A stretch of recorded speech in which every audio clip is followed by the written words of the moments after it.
This is the moment when we must build on the wealth that open markets have created and share its benefits more equitably. Share better in the wealth to rebalance the power.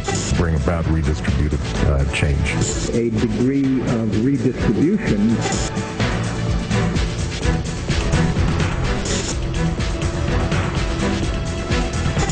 Redistribute wealth. To distribute wealth. Growth and global development. To mobilize more partners and deliver results. Give them the wealth. Give them the wealth. Okay. So that's the option. Redistribute the wealth globally, not to people who make $30,000 here. Oh, that's just the beginning. It's already happened. We're seeing it now in Germany. Germans are now on the hook to pay for the bailout of Greece through a financial activity tax. So hardworking Germans are being forced to give their money to the Greeks, who work about 6 hours a week and spend the rest of the time, I think, just lounging around on the beaches in their Speedos. Put some pants on, man, and go to work. Why does Germany have to do that? Did you know that you have already contributed $54 billion, your dollars, to the Eurozone bailout? Because we contribute 17% of what the IMF uses in such instances. China, by the way, makes up 3%. We are 17%. According to the CBO report on cap and trade bill, U.S. households would not receive all the value of allowances because some of that value would be directed overseas to help developing countries adapt to climate change or to build the institutional structures they need to become providers of international offsets. Wow. TARP, supposed to be used for domestic lending. Wasn't that what we're told? We're going to save Main Street by saving Wall Street. Yet JP Morgan and Bank of America sent a combined $8 billion to build up China and India. Oh, and let me show you this picture here. This is a great picture.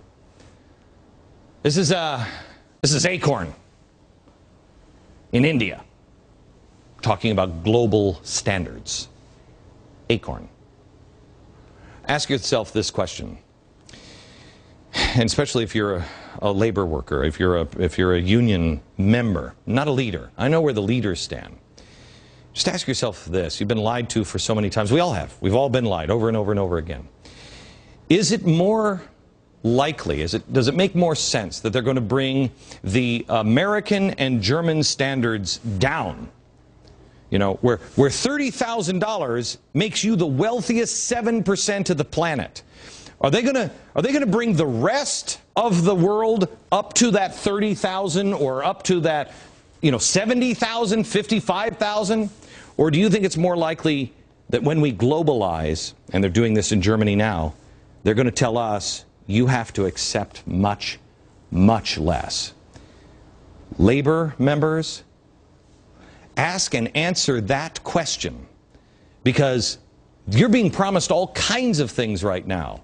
You must see they're going global. How does that help you? How? Back in a minute.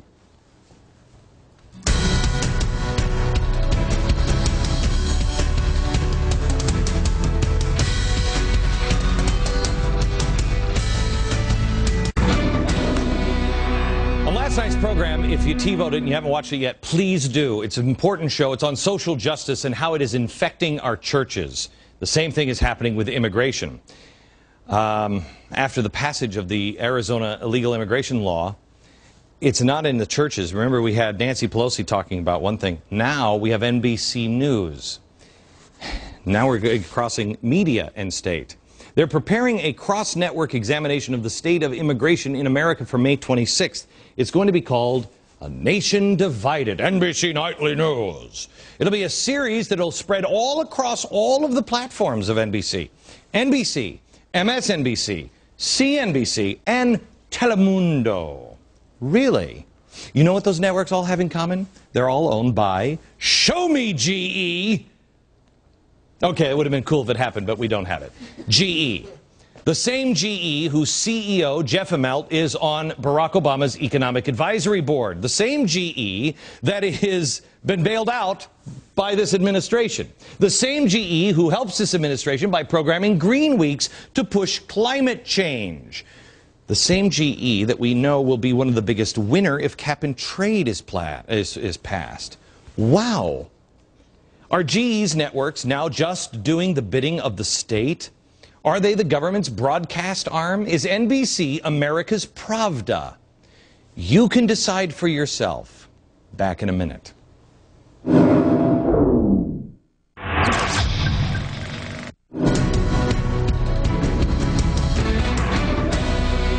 NBC, the merging last night of church and state, tonight media and state. Here is a little sample of how, so far, NBC's stable of objective journalists have been handling the coverage of the Arizona immigration law. Here it is.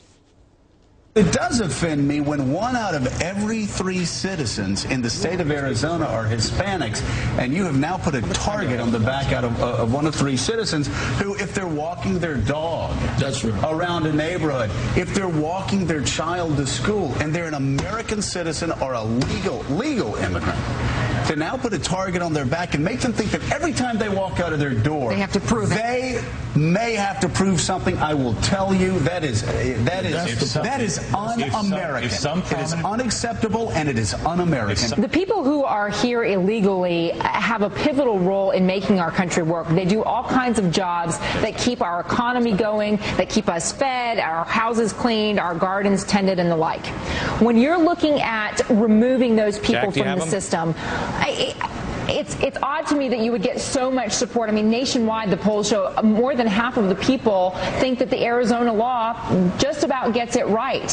Why do you think there's so much support for this law when the consequences of removing those estimated 12 million illegal immigrants could really devastate our economy? Critics are having a field day with this, Sheriff Arpaio, as you know. Some are calling for a business boycott of the state of Arizona. The Homeland Security Secretary, used to be the governor of Arizona, says she doesn't like this bill. Editorial cartoons are making fun of it. Here's one where a guy goes up to a fast food counter, orders nachos, and is immediately surrounded by police for probable cause. Are you worried that it affects the image of your state? So it's not just Hispanics that should be concerned about this law. I think it's anybody and everybody who worries about their civil rights. That right there. Jack, come here for a second. Come here for a second. Jack's our sound guy here on the floor, and friend, and we were talking about this the other day. I mean, they have the same opinion of people in the White House that haven't even read the bill. It's interesting, isn't it?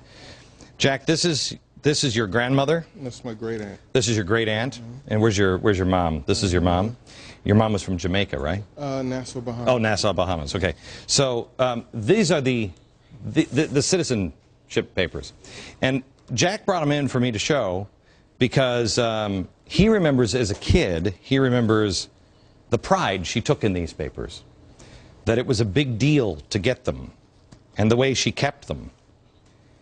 I mean, we've had papers before. We're not even asking for papers like this. That's not what we're even talking about. Anybody who has read the bill, and we did, thank you, Jack. Anybody who read the bill, which we did on our radio show today, it took us about an hour, and we got about halfway through. In just that first 10 pages, I think it says like maybe 6, 7 times, this cannot be based on anything but the Constitution. It cannot discriminate on race, ethnicity, or nation of origin.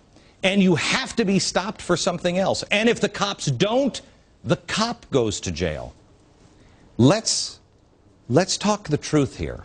Let's talk the truth, because the truth will set you free and also will set the fire and consume all the untruths. Back in a minute. Revisionist history. What the progressives aren't teaching you about American history. The stories you need to understand. You'll only get it here. Friday at 5 p.m. Well, if you missed some of the show, you might want to check out Obama's apology tour and some of the other stuff that was spent on the show today. You can go to glennbeck.com and spread the stuff around, will you? Some of the stuff that in history has been lost, and we're going to set the record straight on Friday. It's a show you don't want to miss. We'll reveal the truth. From New York, good night, America.